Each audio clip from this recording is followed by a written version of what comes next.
तक टोका चल गया असी कुतरुआ पट्ठे ठीक है। यह मझां नूं पाउण वास्ते यह वे लो खुरली खाली पई मझां दी।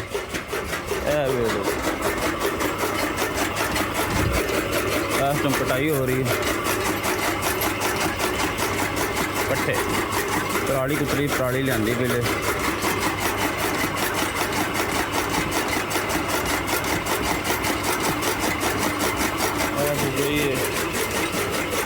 बड़ी आंडे दे रही है। पत्तियां काफ़ी बज रही हैं टोके दियाँ। तो माई साड़ी सूई थी उन्हें तीसी है बोरी कट्टी आ वेख लो जी। यह बोरी कट्टी साड़ी माई सूई है। यह कड़ी सूई है यह माई सूई है माशाल्लाह चेक कर सकते जी। यह बकरी साड़ी बड़ी उजाड़ा कर दी है उन्हें पट्टे खा रही है। ऐसे पट्टे लैंप उतर रहे हैं। पूरी वीडियो साड़ी बात करया करो जी तां ही तेन मज़ा आएगा वेखण का।